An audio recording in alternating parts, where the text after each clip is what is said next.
we are also going to hit up a 4-minute hut. But before that, let's run through a player card on A.J. McCarron. Now, the reason why I'm doing this, Mike Greenberg on ESPN, Mike and Mike, he kicked out the idea a couple days ago. He says, if I'm Cincinnati, I'd be shopping the crap out of A.J. McCarron. And then everybody started going, hey, wow. Yeah. Why didn't I think of that? Exactly. So let's break down some of his things. Now, first of all, if any team was to acquire him, it would have to be via trade, which means they would take his contract, which I don't think anybody will have a problem with. His number in 2016 is only $645,000. His number in 2017, only $735,000. So you're getting him for nothing. He played in 8 games last year, not including the wild card. Now, he really played in more like 5. It shows up as 8 on the stat line because he came in to like take a knee and stuff like that. But he really played in 5 games plus the playoff game. In the regular season, he threw for 854 yards, 6 touchdowns to only 2 interceptions. Playoffs, not so good. 23 for 41, only throwing for 212, a touchdown and an interception. A big reason they lost that game. Yeah, man, that's yeah, if I'm not mistaken, yeah, because Dalton was sitting on the bench and he had to watch. Well, basically what happened is on December 13th, Dalton threw an interception during the Pittsburgh game, tried to make the tackle, broke his hand. Yep. Now, I mean, he came out of Alabama, you know what I mean? Now, we all like players out of Alabama, but not really quarterbacks. Fun little facts here. McCarron became the first Alabama quarterback to win an NFL game since Jeff Rutledge of the New York Giants in 1987. 1987. Don't you dare say that you remember that. No, I was born right there, actually. But, I know. I'm just messing with you. I mean, when he was in Alabama, though, I mean, he was a redshirt when they went 14-0. Okay, in 2009 and won the BCS National Championship game. The following year with Alabama, he played in 9 games and threw his first touchdown on the collegiate level to who? Do you know? No. 23-yard pass, Julio Jones. Wow. Nice little name connection right there. Good old Julio. That's a decent target to throw to. Yeah. Now, he was drafted by Cincinnati in the 5th round of the 2014 draft, and he signed a 4-year, $2.4 million contract that he's still under now. That is your player card on A.J. McCarron. Do you think... Now, Cincinnati's shooting down the idea. They're saying, no, we're not interested. No, they want to keep him because Dalton might go out again. Yeah, but I mean, come on. Isn't every single backup quarterback have a for sale sign like taped to his back a little bit? Like, he's a backup quarterback. I mean, if he was the backup quarterback on my team and somebody's offering something valuable for him, I'd ship him out in a heartbeat. I don't think there's that much marketability for him because, I mean, I know I said it before, like, oh, well, why didn't I think of that? Don't you think if teams were actually interested in him, they would have been ringing the phones down there in Cincinnati? You never know if it is. It might be, and we got the draft coming right around. It could be a package deal. Well, don't you think someone would have said something about it by now? I mean, he did play, almost half the season last year. 5 games. Well, you said 8, but 5. Yeah, I get what you're saying. Yeah, but he made it into the playoffs. So. Yeah, he did take them to the playoffs. If someone was that desperate for a backup quarterback, no, but I'm saying as a starter. You think? Who out there is actually that? Houston. They just got Brock Osweiler. Yeah. Okay.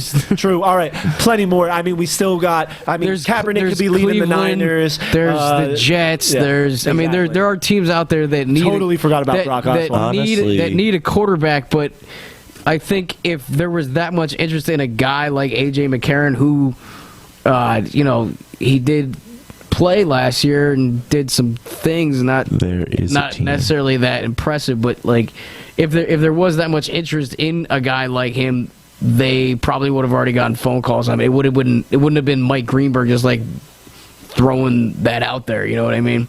What do you think, Joe? I'm gonna throw this out, and it's gonna be somewhat of a little bit of a riddle because we're already like an hour deep into this podcast. So, the Cleveland Browns, okay, would and this is why I say it because think about this and riddle yourself, okay? Division foe has been taking division for how many years in a row? What are you? Cincinnati? 4 straight or something like that? Yeah, Or it's was it- about 4 straight. Yeah. Cincinnati's taking it, right? And then you got those tough Pittsburgh Steelers in your division. Yeah, always a raining on dogfight. your parade.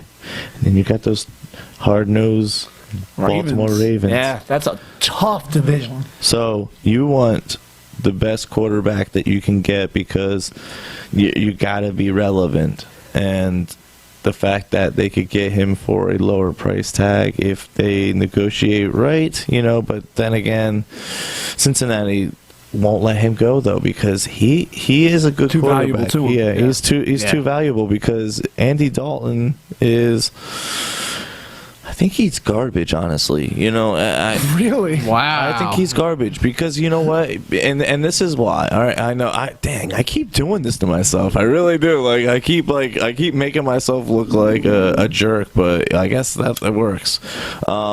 No, because he has that Tony Romo syndrome. All right, and this is what I call Tony Romo syndrome. He wins in the regular season, can't win in the playoffs? Yes, indeed. Tony's got the one. You have a great season. It's great. Everybody is riding high on the regular season, and as soon as the playoffs come, you hit the panic button and you fail to show up. What's Just like going Andy on? Reid most of the time.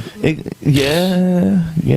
That dude. Well, at least he made it all the made way. it to some he did make it to the Yeah, he Super made it to Bowl. some Yeah. NFC championship. But it would always end The with 4 Bengals o'clock haven't management. won a thing in the playoffs. No, What is it, they haven't won a 19 game. years or something like that. Yeah, it's bad. Yeah, it's something real bad.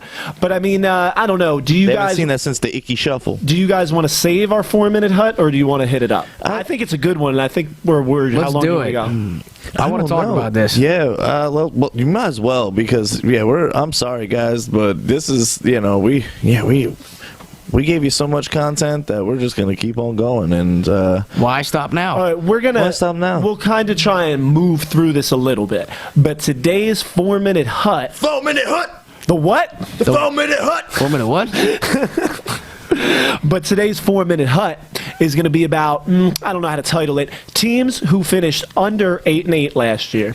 We're going to give them a pass-fail grade. Pass being above 8-8, fail being below 8-8. We're not going to pick anybody to go 500. So we're going to say if we think these teams are going to get out of the hole or stay in the hole. Do you guys understand? Gotcha. I get it. We're going to start off now in the AFC East. The only team to finish under 500 is the Miami Dolphins, 6-10. New head coach, John. What do you think? Pass. Wait, pass like you don't want to answer, or No, I think they're gonna pass their. so they're going to go to at least 9-7? Yeah, because I think the Jets will fall off this year. Ooh, I completely disagree. I think Buffalo went 8-8 last year. They're going to be right around They got there. Sammy Watkins, too. 7-9, 9-7. The Jets, I think, are going to be a hard-nosed team. New England is always New England. Miami is the Cleveland of the East, in my opinion. Sean, Fail. fail. So you agree with me? I think they go probably another 6-10, 7-9 Dolphins type fans, I season. tried to stick up for y'all. No love for Miami. All right, let's kick it back over to the north, where we got Cincy going 12-4, Pittsburgh 10-6. 2 teams under 500, that being the Ravens and the Browns. I say the Ravens bounce back. Cleveland continues to fall on their face miserably. I agree with you 100%. Baltimore's going to possibly take that division, and Cleveland is still they got to make moves in order to put a team together because they're just they're looking like they did before they lost their team to the Ravens in the first place. Before we go back to Sean, you said you think the Ravens are going to win the division. Yes. That basically means most likely either Pittsburgh or Cincinnati would have to fall off for that to happen. Exactly, because like I just said, Andy Dalton is trash, and he's not coming back. See, you were also saying the Steelers were going to have Roethlisberger was going to have his worst year. Yeah. So why do you think that the Browns can't go 8-8 then? Or Why? 9-7? Because somehow the defenses for both the Bengals and the Steelers find ways to get points. Okay. Now, Sean, what do you think about Baltimore and Cleveland? Either one of them getting up at least 9-7? No, I'm going to give them both a fail. Okay, both with a That's fail. a tough division, and I think Cincinnati and Pittsburgh still are going to be top 2 in that division. I mean, maybe Baltimore bounces back, And goes but 9-7. yeah, but that's the best I can All see right. them going. All right, when everybody So, sees but I'm that still these going to give them a Baltimore- fail. I still say they go What were they I last want year? you guys to mark this and Cleveland or- remember No, this. Baltimore. What were they? 5-11. Because when I think, Baltimore, yeah, maybe when they'll win Baltimore goes and takes this division, I want you all to look at me like, I hate you. No, I think Baltimore's No. going to bounce back. I don't think they're I going to don't win the know. division. They're not going to win they'll that take their division. division. That's a tough division. Pittsburgh and Cincinnati are still going to be up there. Okay. All right, let's move on down south. A real weak division here. Houston took it at 9-7. Indianapolis with the quarterback carousel going 8-8. We're going to include them in this, by the way. Jacksonville Jaguars 5-11. Tennessee 3-13. Colts. The Colts coming back? Colts, no, they're gonna fail again. Tennessee will take their spot at 500. Okay. And Jacksonville's gonna be still down there in the hole. Sorry, in the swamplands. So pretty much that means, with you saying Tennessee going to 500 and 8-8, none of them have a true winning record then. No. And you think Houston walks away with it? Texans gonna run gambit in that division. What you got in the South? I think Jacksonville bounces back. I mean, they're a kind of a team that's on the Rise. up and they're on the upswing a little bit. I don't think they have a winning record this year. 5-11 is hard to come back from. And then So it's 3-13, Yeah. which I said the Tennessee Titans are gonna step up to be. I could see Jacksonville maybe winning a couple more games this year. Tennessee, they got a pretty good young team. I don't see them making it over that Mendoza line, though, so I'm going to give them both another fail. What are you saying about Indy, though? You think Indy's Indy, yeah. I mean, Andrew Luck being out last year definitely hurt them, so I think Pass. I'll give them a pass. I Okay. think they finished above 500. All right, let's move on to the AFC West now. All right, we got Denver going 12-4. We're going to do them as well because they won the Super Bowl. We're also going to do. Let's do that right there. We're going to do Denver They're and gonna the fail. Panthers. They're gonna fail. All right. So you say why? Just because you hate them? No, they're gonna fail because they lost everybody. They lost their starting quarterback. They lost their backup quarterback. I'm going to say Denver has a disappointing season, and people will consider it a failure. But due to the rules of this exercise, Denver will go higher than 8-8. Therefore, they are a pass in this game. But I don't think they're going to have a great season. But I do think they'll win at least 9 games. What do you think? Not about with Denver? the Chiefs in their division, dude. I think Kansas City wins that division this year. I don't see I don't see Denver falling below 8-8, though. Yeah, exactly. That's what I'm saying. I don't think Denver's going to win the division. But they're not going below Their 8-8. division, No. this division, the AFC still West got is a- going to finish off just like this. They It's still gonna got be that defense Oakland out there 1, in Denver. Cleveland, Kansas City in second, Denver in fourth, and San Diego in third. That's how it's going to finish. That's how I see it. Because Rivers is on the downslope. He's getting old. And now, not only that, he's got Antonio Gates. Is he coming back? Is he going to play? Is he like still going to be 35? effective? John is over there making You know, some bold predictions. and they just don't really have. They have a couple. They have a good running back. A young running back that they could probably Is that Melvin Gordon? Yeah, Melvin Gordon. So this is gonna be a second year. Let's see how he does. They have a couple targets out on the edge, but not enough to compete with the rest of these teams in this division. The Kansas City Chiefs got them, and the Oakland Raiders made a lot of big moves, and they got them. So yeah, you're automatically falling to third. Okay, but I'm going to say, like I said, Denver stays above 8-8, does not win the division. Kansas City will also be 8-8, and possibly. You think Is Kansas there City goes any way- 8-8? No. Above. Kansas City's going to win the division. Okay. Okay. All right, But the yeah. Raiders will be above 8-8 this year. 7-9 last year. Chargers I like stay back of the pack. Chargers are not winning. Oakland's 8 games. another one of They're those not winning teams 9 games. on the upswing. Definitely. Oakland, Houston, those are teams to watch this year for sure. Let's move to your guys' division, the NFC East. I'm going to tell you right now, I'm going to go through the whole division. Washington, under 500. Eagles, under 500. Dallas, above. Giants, above. Sean, argue with me. You're really going to give the Giants that much credit and hate that much on the Eagles? I still think the Eagles could, I don't want to say win this division, but possibly be there in the wild card hunt. So you think they'll at least Like win in 9 second games? place? I mean, if you're talking about past 9-10. You're talking there. Yeah. Like I'm saying, the Eagles could probably win. They could probably go 9-7. They did add some pieces. You are talking about a rookie coach in Doug Peterson, so you're gonna have to take time to gel everything down there. Exactly. They're pressing the reset button But right they now. went 7-9 last year. That's whole different team, though. It means it's a whole different. All right, but It is a whole different team. That doesn't mean that they can't finish above 500 next year. Oh yeah, I mean Chip Kelly had them above 500 his first. I'm going to give the Eagles a pass. They're going to about finish above Washington? 500. Here, let's do this. Let's do this the most logical way. All right, and I'm sorry that we're rambling on once again, listeners. But all right, best case scenario, worst case scenario for both of your teams. Go. Worst case scenario, the Eagles finish like 5-11. That's the worst I see them going because they did add a lot of pieces on defense. They got a new defensive coordinator down there with Jim Schwartz who's done wonders with every team that he's been on since he left Buffalo and including Buffalo. I mean, like I said before, rookie coach, that factors into it. Didn't add a lot of pieces on offense. The offense might be a place of some concern, but you're also talking about a fairly weak division there in the NFC East.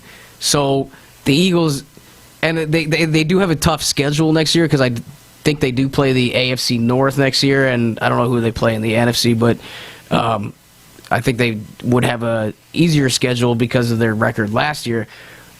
But I still think that they can finish at least 9-7, which in that division could possibly put you in a wild card spot or even maybe win that division. Oh yeah, 9-7. 9-7 could take these. All right. So what about your Giants? All right. Worst case scenario, Ben McAdoo falls on his face. Steve Spagnuolo can't fix the defense. We put all this money into free agency, all on the defensive side of the ball. If anything goes bad on defense, that is a worst case scenario. Okay. Yeah. So what's the record? Worst case scenario. Best case scenario. Oh, worst case scenario. Worst case scenario. Yeah. With If that our situation, what goes that? What's your record going to be? Absolutely terrible. I'm going to give you 5-11. 5-11. All right. Now, if Spags fixes this defense and these free agents come into play, and we could stop this damn run, and we get a real right guard, maybe even our 7th round draft pick Bobby Hart from last year, Giants go 10-6. Okay. 10-6. First year head coach 10-6. All right. So then you're saying Best case scenario. what about these Cowboys? Cowboys, I think the Cowboys are the front runner for the division, especially I did not like Morris on Washington anymore. Now that he's on Cowboys, it's kind of scary. That makes the Cowboys, it makes them a little bit scarier. They dealt with a lot of injuries last year, I think, and they went 12-4 the year before. I think they're probably the front runner to win the division, so I'm going to have to say Eagles pass, Cowboys pass, and then what was the other team? Washington and Giants. Yeah. Giants, I'll give them a pass also. Like a 9-7. Like a 9-7. That's going to be a competitive. whole It's going to division. be a competitive division, I think, this year. But we got 2 more to hit, and we're really running out of time. Let's get through. Or no, we got 3 more to hit. Let's do these quick. I'm just going to say the teams. Let's run through them. Detroit went 7-9. They're losing Megatron. I'm saying fail. Chicago 6-10. Still got Cutler. I'm saying fail. What do you think, John? Chicago's going to fail because John Fox is a failing coach, and the Detroit Lions are also going to fail because they lost a lot of players. I'm sorry, and not only that, Matthew Stafford couldn't even get Megatron into the Hall of Fame on first ballot, so then you're only going downhill from here, homie. So. Bye-bye. Chicago and the Lions. Sean. I agree on both of John's points. I actually have a bet going on with a buddy of mine down at Mother's, who we're going to be doing a live show with probably in a couple months. $50 that the Lions will finish better than the Eagles. Okay. I would probably. I don't know. I'm not going to get into that. We don't have enough time. Okay, so New Orleans and Tampa. I'm going to say Tampa. Jameis Winston gets things rolling early like he did last year, but this time it keeps going. I'm going to give them a pass. New Orleans is over. Drew Brees is over. Sean Payton is over. Fail. Can I say like a break even? I think Nope. No pushes. No 8-8. no pushes. All right. Well, then I'm gonna have to No. give Tennessee a fail. You mean Tampa? Oh yeah. That's what I meant. Tampa Yeah, and Tampa New a Orleans. fail because I think they, as much as they're probably another one of those teams that might be on the upswing, they got a ways to go before you're they're actually there. Detroit. Yeah, So they're not as lucky as I'll give them Houston at and least. They Raiders. might finish 7-9. Maybe they finish 8-8. But I'm not going to say they're going to finish with a winning record. At least not yet. How about the Saints? They're a fail. Okay. As a fan of this division, the Saints, I could see them making little to actually a digression from last year, and Tampa Bay taking their spot. So I'm going to say Tampa Bay passing, and the Saints failing. All right, now we'll go over to the West, and then we're going to have to wrap things up. San Francisco went 5-11. I think they go 4-12. Nothing is working out there. Quarterback doesn't want to be there. Don't like Chip Kelly. They're a fail. St. Louis, I'm going to put them right back at their 7-9. That's where they always go. Yeah, well, I'm going to put the St. Louis at 0 because St. Louis doesn't have a team. Oh, all right. L.A. And I could see them. I could see them passing this year because I think Seattle's going to fall off this year. Ooh, okay. I wish we had some more time on that. But Sean, Saints and the Niners. Do you mean Pass or fail, Saints, or not Saints? L.A. and San Why did they have to Francisco. move? Why did they have to move? Now I'm calling them the Saints. St. Louis, now L.A., the Rams, and San Rams Francisco. fail, Niners fail? Same, yeah, okay. I right. think the Rams will be right around 500 with Jeff Fisher, as he always is. But, all right, how's everybody doing out there today? Thanks for tuning in to this special edition Voice of Bedlam podcast. If you want to take that next jump with your business or company, you need to come over and advertise on the Voice of Bedlam podcast. Get your ad heard by thousands on a reoccurring basis. Just click buy now and send us your info. Thanks a lot, guys.